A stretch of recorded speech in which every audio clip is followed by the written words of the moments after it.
a pleasure to come here. मैं 2 साल पहले भी आया था. My movie we had shown in some theater here, and some of the most wonderful people live here. So I really like coming here. एक अच्छी good news भी है, bad news भी है. Bad news ये है कि where we wanted to host it, we couldn't do it. Good news is किसी बहाने आप सबसे मिलना हो गया. वरना वो नहीं हो. And honestly, if I tell you, since we landed here, I wanted to keep this entire trip very confidential because I'm doing it for a very genuine reason. That is to do first-hand interviews of Kashmiri Hindus who were victims of the genocide. We didn't want to anybody to know about what we were doing, but Indians are very loving people. They don't leave you alone. So they invited me to one university at Purdue, and people got to know, and they kept it at Rutgers. My intention was only to speak to students. But when you got shifted, I was driving from Washington DC to here, and all these 4 hours, I was so angry that my wife and my son and my cameraman, they just got the burnt of it. I was very angry from inside. Because the venue shifted. What change? Now imagine if you have to shift your house, if you have to shift your home, and you don't get a chance to go back for 30 years. Just imagine, how many of you have children here? Young children, 5-6-year-old children? Okay, so not many yuppies, आप सब senior लोग हैं. But imagine when you were 5-year-old. Today, my purpose is here not to make any political remark.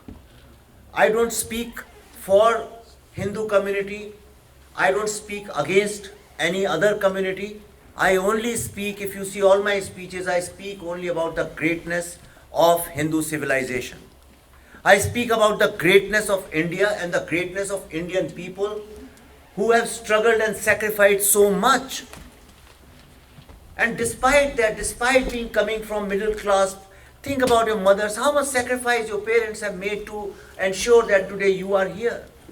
But despite that, wherever we go, wherever we live, we are not angry people.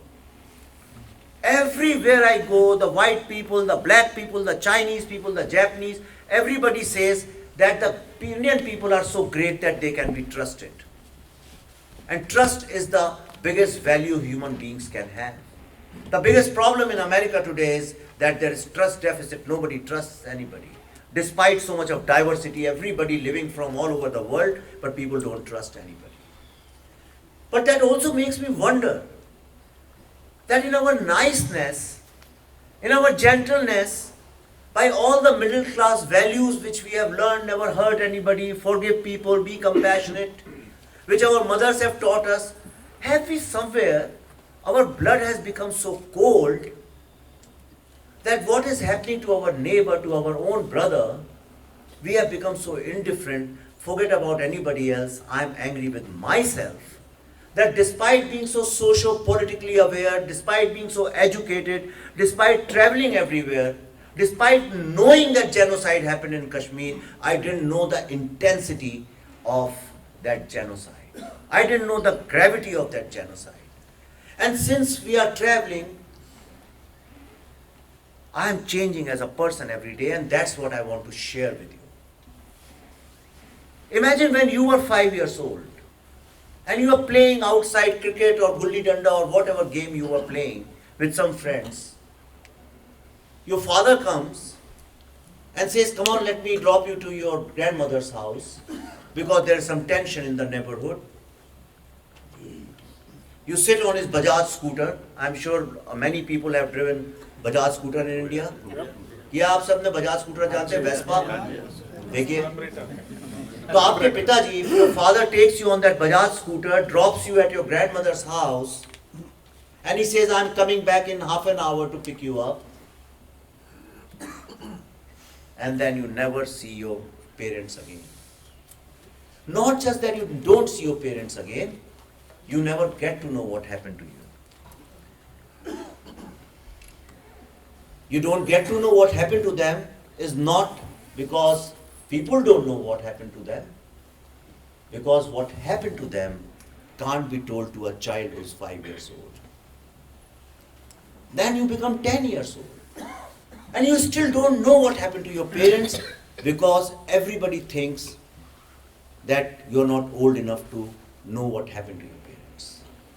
You become 15-year-old, you become 20-year-old, and till that time nobody has the guts to tell you what happened to your parents.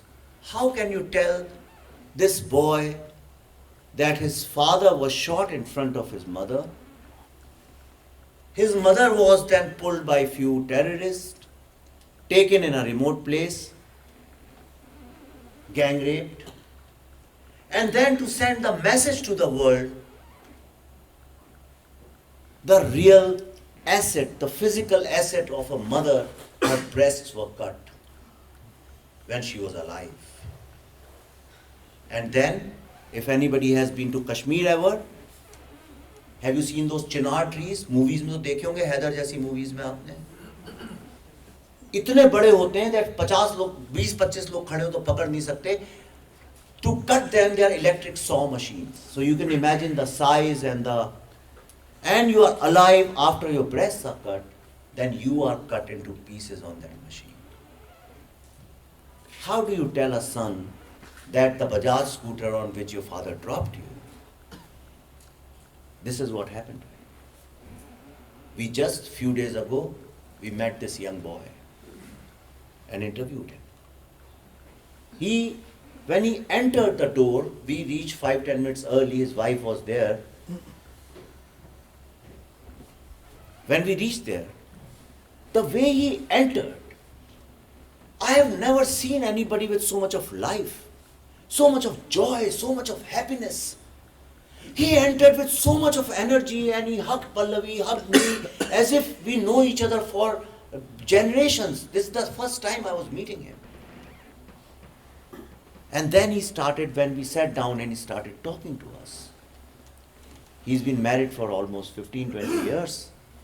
And his wife, who's also Kashmiri, who also had to migrate, and she said that never ever in our 20 or whatever numbers of year of marriage, he has ever spoken about this.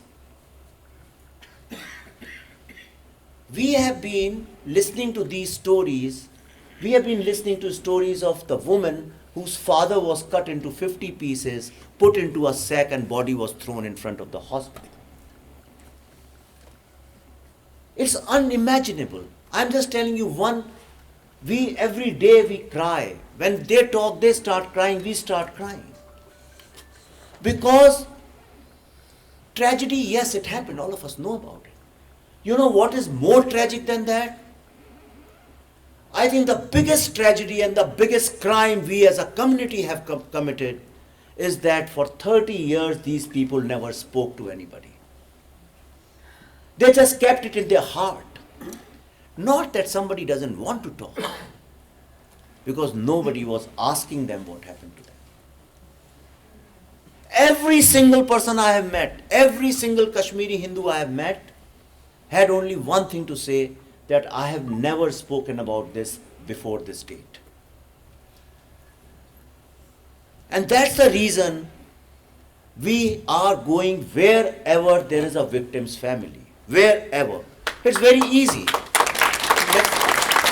Nothing to appreciate. I want to tell you the nothing to appreciate. It was very easy. Everybody offered, come to one place, everybody will come and you can just do recording. It's easy. But that's not correct. We are going everywhere. I want to sit in their home. I want to touch them. I want to hug them. I want to meet their children. As I talk to you, it is really impossible for me to control my tears at this moment. I can't tell you, but so much of pain and suffering I have never ever seen in my life. I am from Bhopal. When Bhopal gas tragedy happened, my parents were there. They just got down at station, and the famous picture of a child which you see and the hand you see on top is my friend's hand. In fact, my first girlfriend Sorry, my wife is here, but my first girlfriend, her father used to work in Union Carbide, he also died of gas. So I've seen lots of tragedies. In 1984, I used to live in Delhi. My roommate was a Sikh, and that day when I was coming, they asked me to take out my helmet, and they saw that I had no turban. They said, okay, all these Congress goons. I remember the faces very clearly. One of them is the chief minister right now in Madhya Pradesh. So I was coming back from my office in J. Walter Thompson, and they stopped me at Defense Colony flyover and said, take off your helmet. I took off, and they said, okay, you are not a Sikh, so you can go. I reached my room. We used to live in a small garage, and this boy didn't come, very late. And next day when he came, they had burnt his beard, his turban and his hair on top, and they had beaten him. He was swollen all over. He left India forever. So I have seen lots of tragedies. And I'm a filmmaker, I'm a storyteller, I'm a creative person, so I always thought that I understand tragedies very well. I understand human pain very well. I've lost my father, mother, and my sister all in a gap of just few years and just left alone. But this is not that. This is a story of indifference. This is a story of apathy. This is actually a story of indifference, nothing else. Because we thought Kashmir is somebody else's land. Since all of us have been born, the way Kashmir has been presented to us as if it's it's India's cousin. It's an isolated place, and it is their problem, it is not our problem. And we ignored it. And I think that is the biggest crime India as a society has made. But whatever has happened has happened. When I came here last 1.5 years ago, I met Dr. Surinder Kapoor, a wonderful man. Today he is known as the man who kissed Narendra Modi's hand. Surinder Kaul, I'm sorry, I was in Delhi, sorry, 1984 I got mixed. Dr. Surinder Kaulji, the man who kissed, wonderful man. He does so much of work for the Kashmiri Hindu community. So he met me and he told me, Vivek ji, if you won't make this film, who will make it? And that set me thinking. And we started doing research. We said, okay, we can do research. We'll go meet people, talk to them, we'll get data and etc., read lots of books, and we can easily make this film. It's a wonderful subject. But when we set out to do research, do you know, out of these thousands of people who were killed and hundreds of thousands who were displaced, there is no documented record of that. There is no FIR filed. And if there is a FIR filed, there is nobody was put behind the bars. Yesterday we were interviewing the Justice Neelkant Ganjuji's son. He is now 72 years old. If you don't know, Neelkant Ganjuji was the judge of Sessions Court. He was the judge who basically passed a judgment against a dreaded terrorist Maqbool Bhatt. A judge of Indian court. Imagine, a judge of Indian court was shot in broad daylight in downtown Kashmir, and till date, we don't know who killed him. This is a sad commentary on our democracy. And somewhere, we are so emotionally dumbed down that we go to Auschwitz. We see Schindler's List. Whenever I talk about Kashmiri Hindu issue, everybody tells me, are you making a film like Schindler's List? It's such a shame. It's such a shame that we have to say, is it like that? No killing is like that. And when these kind of things happen, ethnic cleansing happens, I totally understand that violence takes place, all those kind of things happen. But so many people came and lived in Jammu in tents. Just now I was sitting somewhere and they said, somebody asked them, let's go camping. They live in US. Somebody said, let's go camping. They said, no, I can never go camping. People in America don't know. How can somebody not go camping? They didn't go camping because when they came from Kashmir, they had to live in tents. They did camping for many years, and one of their family member died because of snake bites. And do you know why? Because a typical Indian parents, and they said the child had to study, the children had to study. They said there was only one bulb. They said, you study inside the tent, we'll sleep outside. Jammu is very hot. So they said, we'll sleep outside so that children can study. And the snake came and bit the mother, and mother died. And today these children are so successful. Now to understand the real plight of Kashmiri genocide, you have to start how it started happening. I have been told by every single Kashmiri Hindu, Aditya you would know and some people would know, in 1970s, even 60s and 70s, before 80s, these children, imagine you are playing cricket, all young children are playing cricket, and then on radio commentary you hear Sunil Gavaskar has made a century. What is the first thing you are going to do? Anybody can tell me? Clap? Clap? Now you will understand why you do not understand the pain of Kashmiri Hindus. A Kashmiri Hindu boy will never clap. He would immediately shut the commentary, get scared, and run and hide. Because in next 5 or 10 minutes, these Muslim boys will come and start beating him up because Gavaskar has scored century. Now, in next match, Mian Dada has hit 6 and Pakistan has won the match. You remember that famous Sharjah match? And the commentary, this Hindu boy hears that Mian Dada has hit 6 and Pakistan has won now. What would you do? He'll clap. Huh? Sorry? He'll clap. No. No? Again you will get scared and you will run and hide in some place because now again the Muslim boys will come, beat up this Hindu boy and say, give me money because we have to celebrate. Let it sink in.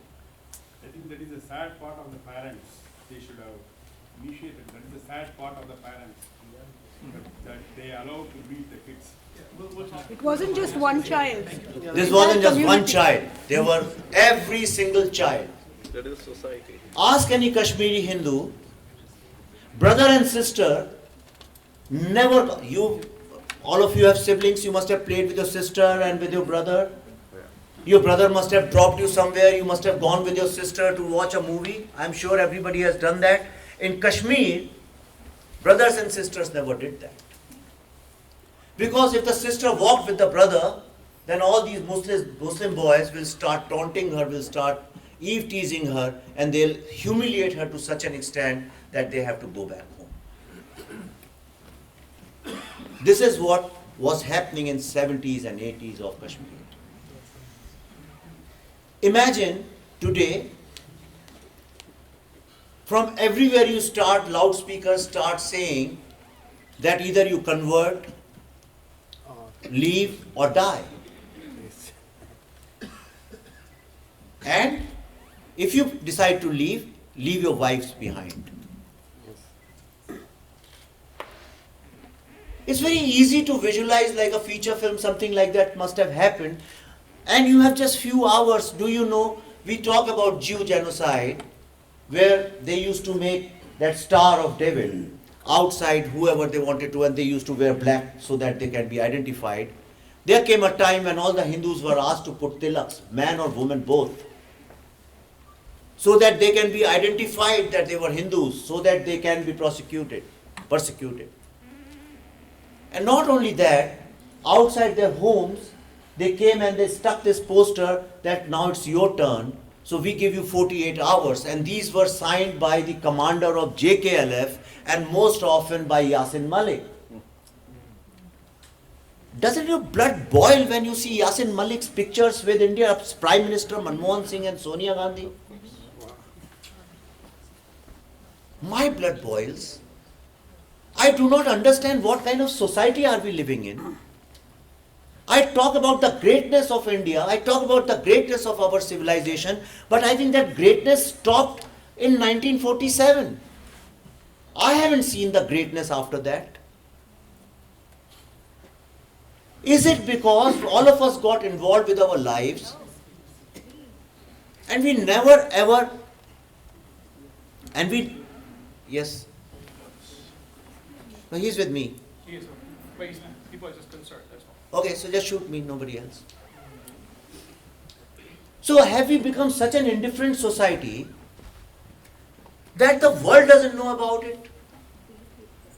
So many Indians I speak to who have been born and brought up here, who never lived in India though, but they are Indians. When they talk to me, subconsciously they tell me, okay, so you are making a film on India-occupied Kashmir. Then they look at my face and they realize who they are talking to. They say, no, so I'm sorry. What I meant was Indian Kashmir. They take out the occupied word. Then again I keep quiet. Now I've got so used to it, so I can act it out. So I just keep quiet. I put my hand in my pocket. And they say, then they look, oh, why I'm saying Indian Kashmir? I meant Kashmir. We have become so numb that we don't even realize what is Kashmir. Kashmir is named after Rishi Kashyap. A lot of people here, I'm sure, must be having a Gotra, Kashyap. Rishi Kashyap was one of the wisest sages of India. Rishi means a scientist. So first of all, let's not look at Rishi as some religious person. For the new generation, if they are young kids, it's for you. If somebody asks you who's a Rishi, tell them scientist. People who spend all their lives researching something, figuring out the science of it, and they come with a doctrine which is helpful to the world. So it is based on the name of Rishi Kashyap. Every place in Kashmir is named after Indian sages, or it's Indian. Anantnag, Amarnath, Sonmarg, all these places, if you, Srinagar, all the places, most of the temples, some of the greatest temples are there. So when the students, the bright students of India come to MIT and Harvard and Yale and Stanford, similarly the brightest of students in India used to go to Kashmir because Kashmir was the apex educational body of India for highest research. If you look at whatever you want to call it, history or mythology or imagination, but Brahma and Vishnu Mahesh, that's what all of us believe in. Yeah. If you look at all the imagery of Brahma, Vishnu and Mahesh, look at the imagery of Saraswati, all of them you will find in Himalayas. Which part of Himalaya? That is Kashmir. That is Kashmir. So Kashmir has always been the apex educational body of India, the city of India, where all the brightest people went. And after finishing their masters or PhD, whatever, they were given upadhi called Pandit. Pandit here does not necessarily mean Brahmin. Of course, Brahmins, because in those times anybody who was a master of anything was a Brahmin. And the West was not propagating wrong ideas about caste and Varn. So those were, and that's why they were Kashmiri Pandits. Which means the brightest of the people, the greatest of the knowledge and the wisdom lie in Kashmir. Then slowly invaders came. When invaders came, with their swords, they started converting them into Islam. And that conversion process is so new that it's not even complete. And which is why you will find that whole lot of Muslim people in Kashmir are Bhatts and Kauls. And recently that inspector who was killed, he was Pandit. Even Maqbul Bhatt. So most of these people still carry Hindu names. So anybody who tries to say, just last few days because of Rutgers, a lot of people were writing against me and they were saying Kashmir was never yours. Okay, Kashmir belongs to us. This is one question all of you should ask collectively whenever you are on social media or whenever you meet somebody, that how many generations you know, how many names of your forefathers do you know? Ask a Kashmiri Muslim, how many generations back can you go? Ask a Kashmiri Pandit, how many generations you can go back? He will take you to 20, 30 generations. These people can't even finish 5 fingers. Now you tell me who Kashmir belongs to. Tomorrow if somebody comes and forcefully captures your house and he sits over there, then the justice demands that you get your home back. But if I throw you out of that home and I create so much of terror and so much of fear in your lives that you are, whoever we ask, do you want to go back to Kashmir? A lot of people say no, because they are scared. They are scared for two reasons. A, because there was so much of violence against them. And the second, when they were thrown out of their homes, nobody stood by them. The politicians, that is their job to fail people, so no wonders, that is fine. But the media failed them. The so-called watchdog of democracy, that failed them. Even people, some Kashmiri Pandit living next door, all we knew was that yes, they were thrown out of their house, they had to leave, but we never knew what went wrong with them, what happened to them. So it's a story of pain and suffering. Everybody talks about that, and I'm sure in next few months or years, more and more people will become aware because of these kind of events and lots of things. Our film will come. I'm also making a web series on the story of all Kashmiri people, the real interviews, the docudrama kind of thing. I will end up writing a book also. I'll also try help as much as I can. So people will get to know a lot about it, about the pain and suffering. But what I want to tell you is, we should take pride. In the history of humanity, the entire history of humanity is full of violence. Entire history full of violence. And whenever violence was done, people retaliated. That's why there was more violence. Or, if nothing else, people got angry, they protested, they did lots of things. But this is the only community, we should be proud of this, that this small Hindu community did not retaliate. Not even one person. Not even one person. Never retaliated. They didn't pick up stones. They didn't start writing angry, abusive posts on social media. Instead, what did they do? They educated their children. I told you the story of the mother who died because of snake bite. Why? Because she wanted to teach her children, educate them. All of them got educated. Today, all of them are very successful people. And this is their revenge. There is no community in the world, whenever somebody talks to you about Kashmiris, this is the example you should give. All these people are all over the world, scientists and NASA, here and there, doctors, successful doctors, engineers, teachers, authors, singers. And where are those people who committed crime against them? They are still living in those ghettos, counting their stones. Now counting stones, earlier they used to throw after 370. They are just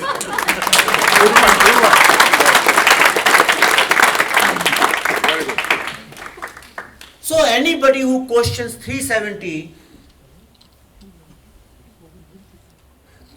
must be answered back. Anybody who criticizes is committing a crime. Nobody should have a right to criticize abrogation of 370, because abrogation of 370 may have technically integrated Kashmir with India, but do you realize that emotionally it has integrated Kashmiri Pandits back with India?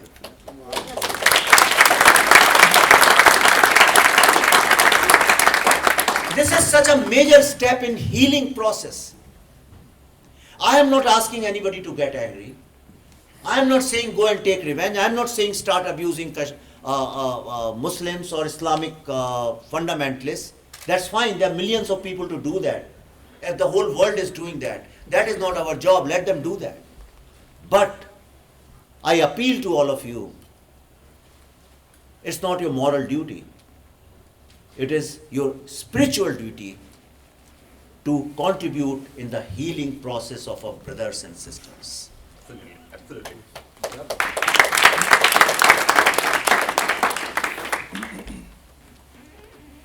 Yesterday I was talking to this guy who's a pharmacist in Baltimore. I don't know if you know, before I finish, I want to tell you a small story. So you will understand the sacrifice.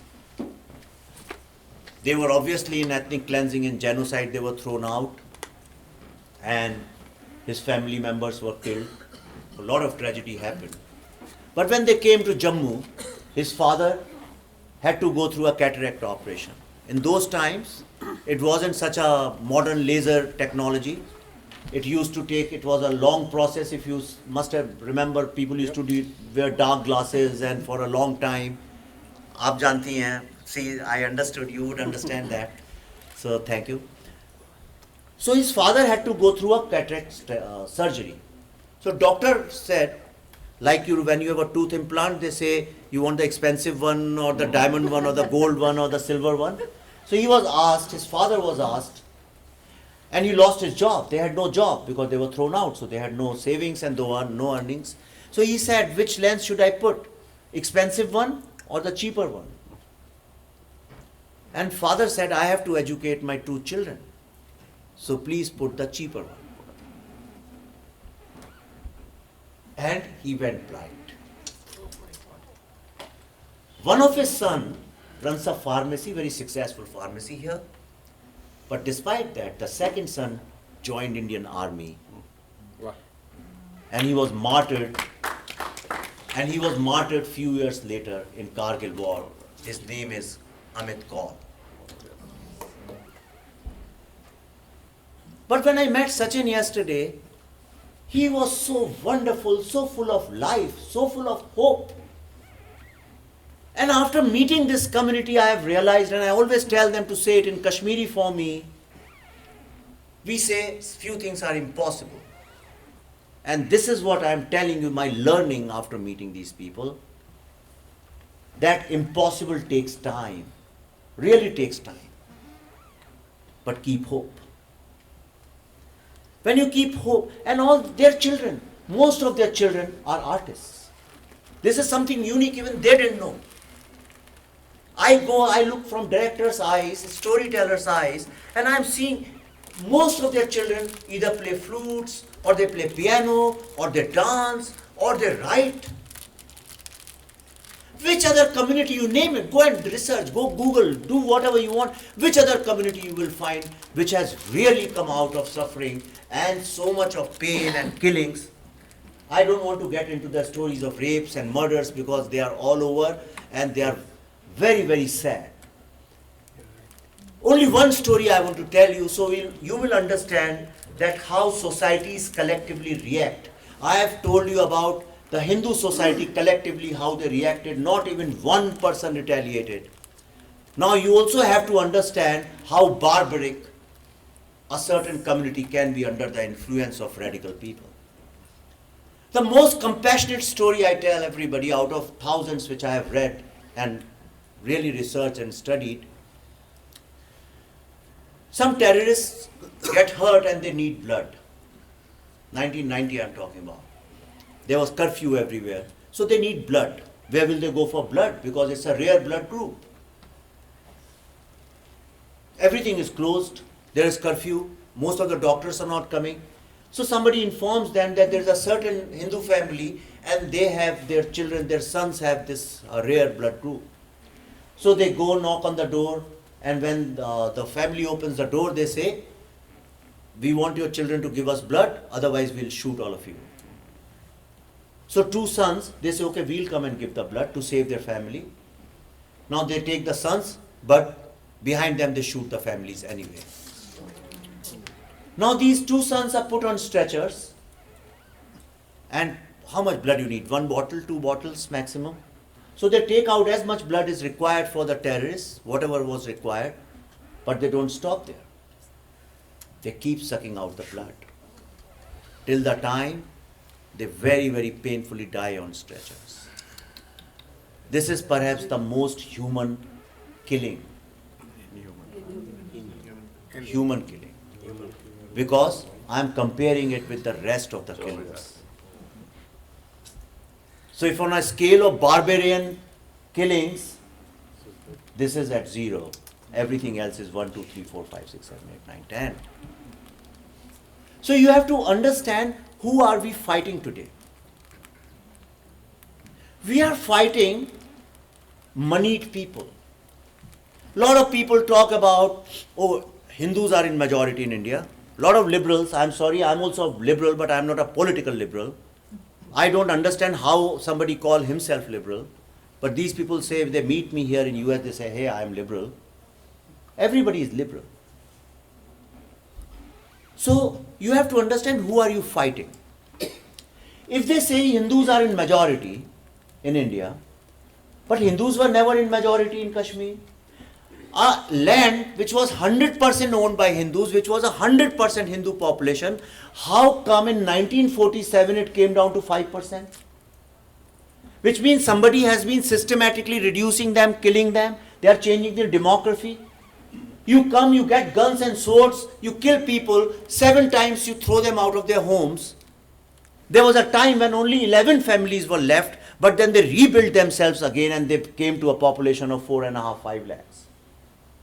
So you change the demography, you throw them out, you kill them, you terrorize them, and after that you say this is my land. And then you say India is a Hindu majority. That's what people were telling me in Purdue. Wherever I go, all these liberal people tell them that Hindus are in majority. Okay, so here is my question. You are liberal, you don't believe in borders. You believe in humanity. US Congress, which has no bloody right to interfere in India's matters, every second day they call some 5 idiots and they pass resolutions on Kashmir. And when I go back, I have decided I am going to persuade some MPs, member of parliaments, if they have backbones. And if they just don't speak lies and rhetorics just to impress people, if they are real Indians, then they should also call these kind of committees and they should pass resolutions on homelessness, racism, the crimes committed against blacks. They should pass resolution in India. It's high time India has started finding fault lines of America. It's not only America's birthright to find fault lines against India. So if you are a liberal person, you don't believe in boundaries, you believe about human rights and you believe in humanity, then I am asking you, in the entire world, who is the majority? And who is the minority? Hindus are just 14 or 15% of the world population. Muslims are 20% plus in India. A 20 crore population, how is it minority? I fail to understand.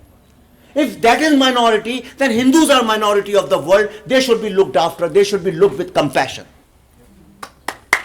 In a global scenario, Hindus' rights should be, we should assert our rights. Yeah. Why not? You're talking about humanity. And if you're talking about nationalities, then you have no bloody right to interfere in our matters. But where are we failing? I'll tell you. We are failing in this narrative because somewhere they are being able to convince that atrocities are being done in Kashmir, which is false, which is wrong. Because since the abrogation of 370, in the history of 70 years, this is the first time for 3-4 months, not even one civilian has been killed in police firing or by army. This is the first time. And when some Muslim man decided to open a shop and conduct business peacefully, he was shot. Do you know that? Yes. When some vendors wanted to sell apples, then they were killed.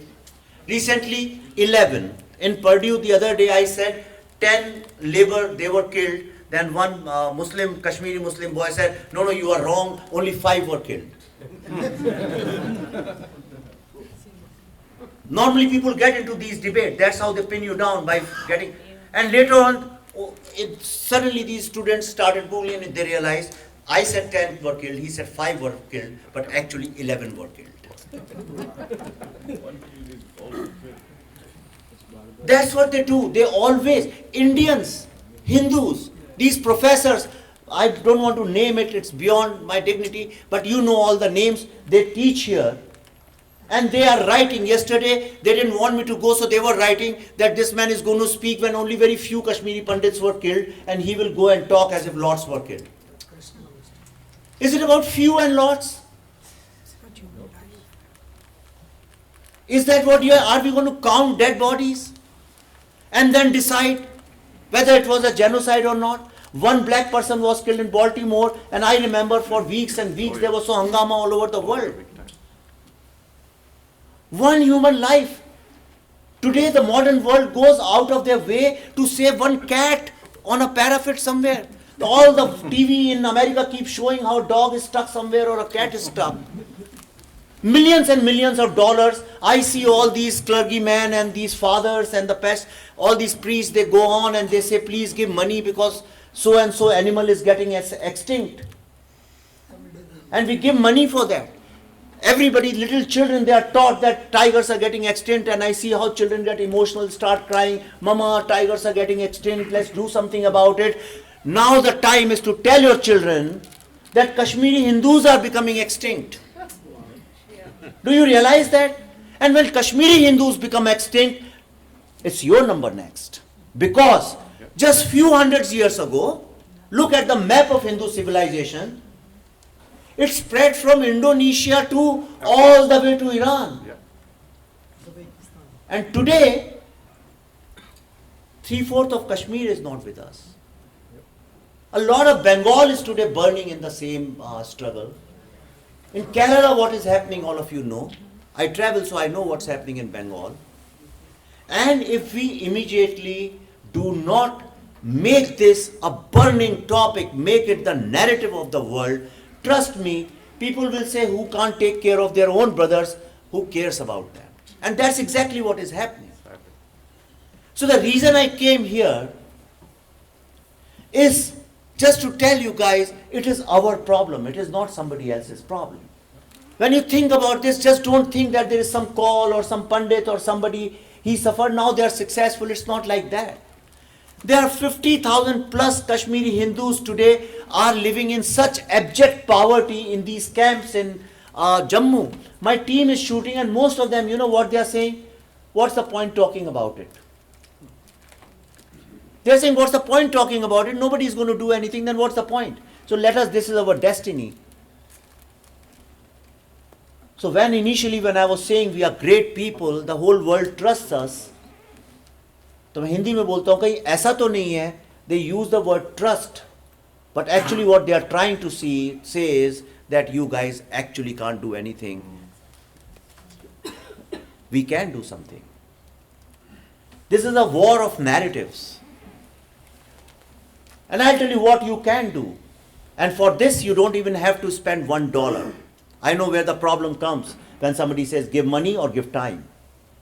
Drive down 1.5 hours for this cause. Give me a Sunday. You don't have to give a Sunday, you have to do nothing.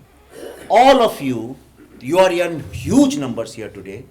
I mean, I'm overwhelmed to see this number, listening to me for so long. You are in huge numbers. There is not even one person who doesn't use social media. Is there anybody who doesn't use social media? WhatsApp is also social media. Talking to you, sending good morning message is also social media. So 100% of the people here are on social media. Is it possible for you, after you go back, whatever you have understood, whatever you have felt, think about that 5-year-old boy who is today 35, he sees his daughter and he says, I can't live with my daughter even for 1 minute. I am constantly asking my wife, is she okay? She's calling me, is she okay? He's 5-6-year-old. And he says, I am not pained because of what happened to my parents. What really hurts me and gives me pain is thinking, gives me nightmare thinking is that all those hours when my mother spent without me, she must be wondering, where am I? What happened to me? Do you understand this level of emotion? आप समझती हैं ना? This boy is thinking when his mother is being abducted, when she is being raped, the only thought the mother had was that, is my son safe? And that's what hurts him, that he couldn't tell his mother that he was safe. We are so proud of our children. I hope nothing like this happens to anybody ever. But think about that 35-year-old man who doesn't even want to know how his mother died. Why would he want to know that she was raped or she was abducted or she was taken to Pakistan or what happened to her? Think about a woman who can't tell her children that her father was cut into pieces and thrown on the ground. Think about Judge Neelkant Ganjuji's son, when I was talking to him yesterday, he told me so many things about Kashmir, but I kept asking him, but tell me what happened to your father that day. He said, everybody knows he was killed, let's not talk about that. हमारे घर में किसी की death होती है तो हम कितने डिटेल में बताते हैं ये हुआ, then we took them to the hospital, then this happened, then doctor suggested this and he was on ventilator for so long, how we did funeral? Why? So that we vent it out, तो उससे दर्द हल्का होता है. But here is a community which never got a chance. Nobody spoke to them. They never spoke to anybody. They didn't tell their children. How do you tell your children about such gruesome act? And the reason I am repeating it again and again, so that it sinks in, that no politician worth his salt is ever going to talk about their pain. All they will talk about is the rights and the votes and all those kind of things. The media will also confuse you by talking about human rights and minority and majority, they will get into number game, how many people died, how many did not die.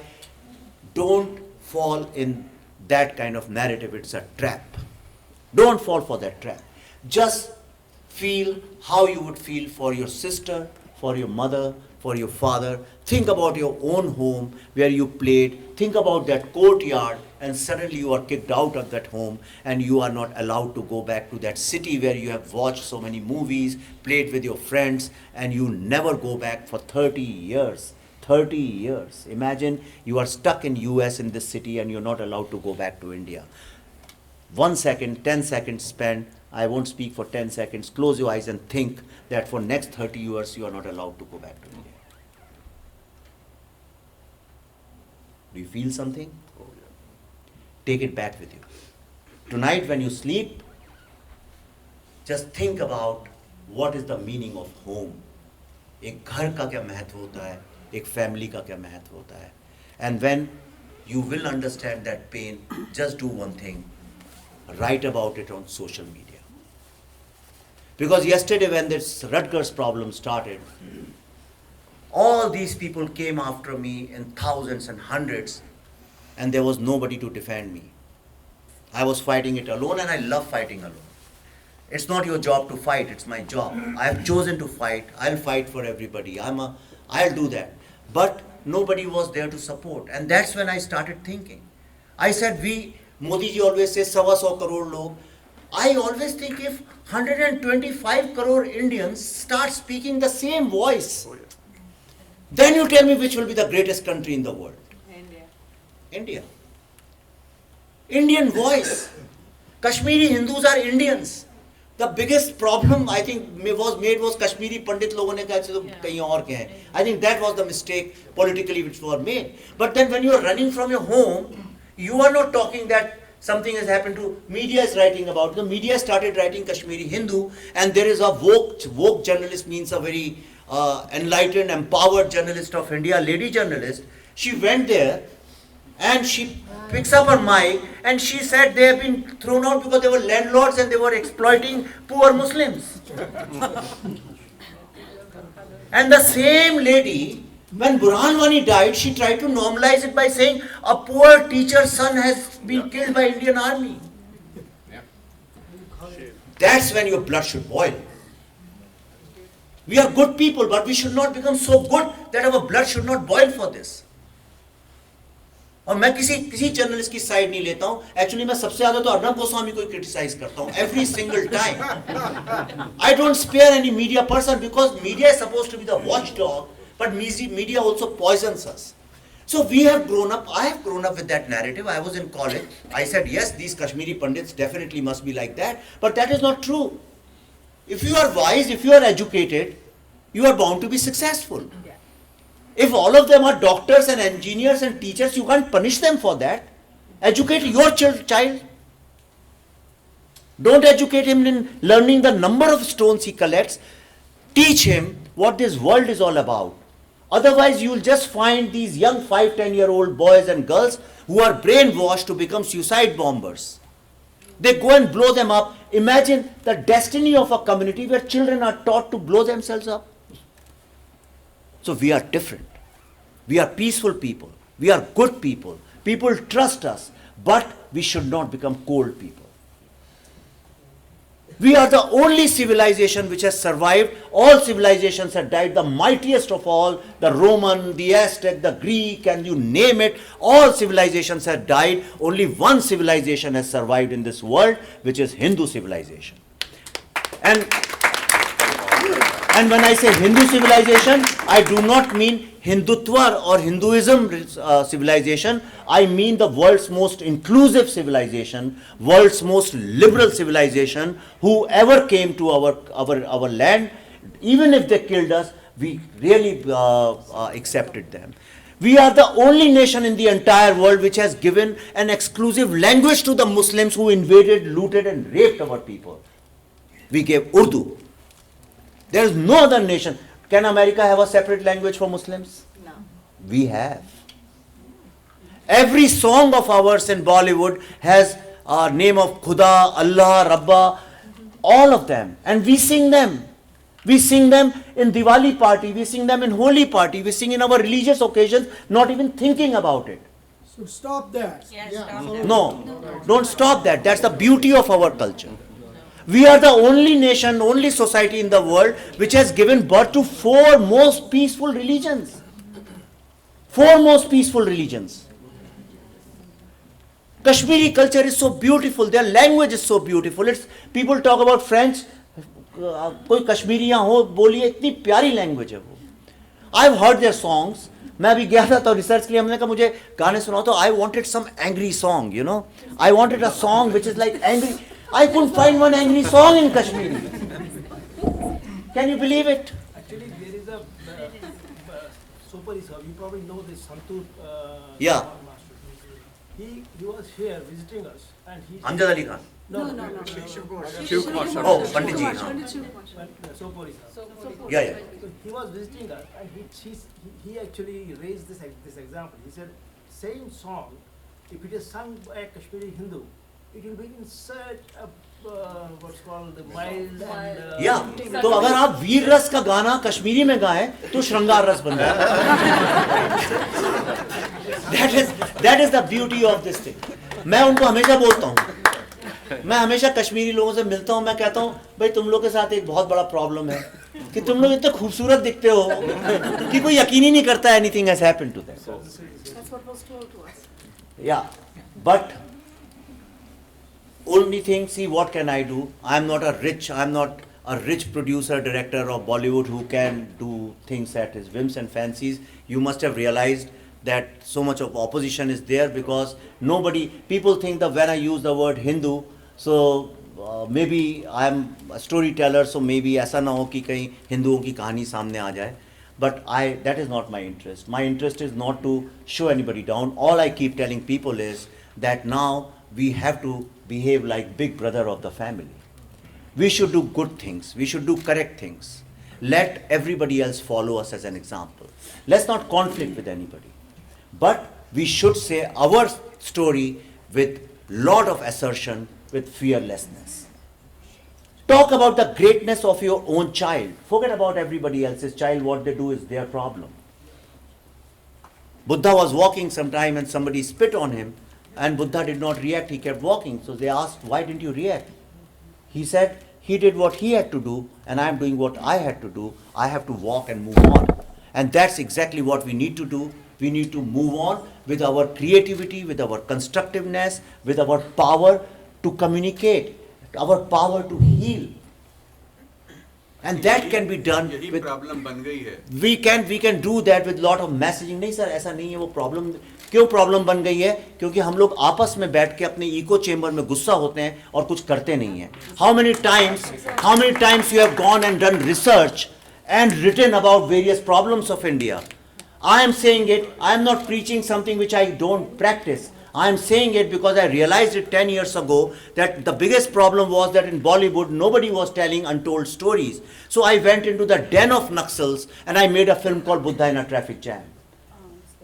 For 6 years they did not let it release, but I fought it myself. They physically assaulted me, but I did not carry my victim card anywhere. Never ever I have carried a victim card. After that I made Tashkent Files because nobody was telling the story how the Congress party has hidden truth from us for so many years. when legal cases are filed on me, I do not go on Twitter and say, hey, please give me donation to fight these cases like Shahla Rashid. All these communist, leftist and so-called liberal people, when something happens against them, immediately they come on Twitter and say, give us money. I have never done that. I never take money from anybody. I created that. Then one day Pallavi said that everybody is talking negative about India, but we must have done some good things also. Yeah. We have gone to Mars. We have such wonderful people all over the world like you. So why don't we talk something positive about India? And she ended up making a show called Bharat Ki Baat.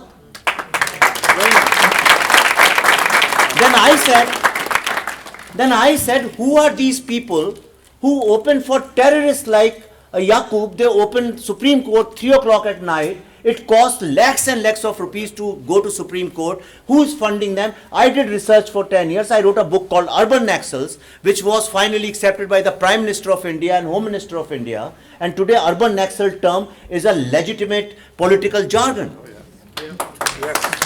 I am replying to your question. I know what you were saying, and now, who is funding me for this film?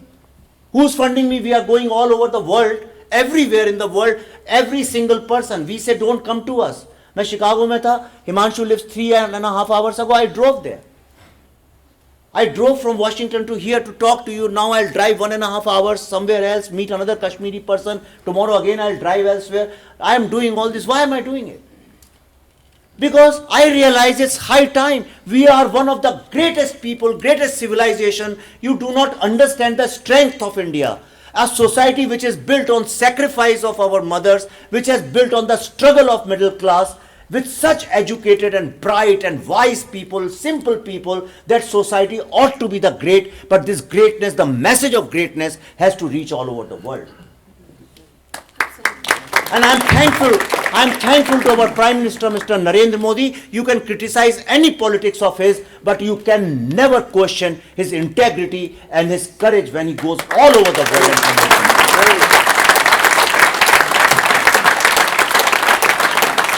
You are not a brand ambassador of India alone. You are not a brand ambassador of India that you have to wear kurta pajama and sari to show that you are Indian. Doesn't matter what you wear.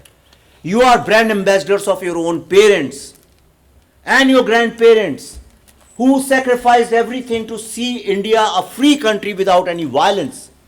Though credit goes to Gandhiji, but I think credit goes to all millions of people who did not react violently. You are brand ambassador of that great civilization, who despite how many people are so successful in the world, we are one of the fastest growing economies. We are a great country and future is ours. So you are brand ambassador of that messaging, and that's all I am saying. If we really want to do anything for Kashmiri Hindu, this thing Kashmir is a very delicate issue. It's militarily, defense-wise, economically, socially, politically, religiously, civilization-wise, Kashmir is the only issue of India, and this is not going to be won by politicians or the soldiers. It is going to be won by 1.25 billion Indians. You are part of that. It is your duty that whenever you use social media, the only messaging should be about the greatness of India and how great the Kashmiri Hindu community is, that they did not fight back with violence, and our assertion that Kashmir is primarily a Hindu land, belongs to Hindu society, and it's called Kashmir because it is named after Rishi Kashyap. So thank you for listening to me patiently. Thank you very much.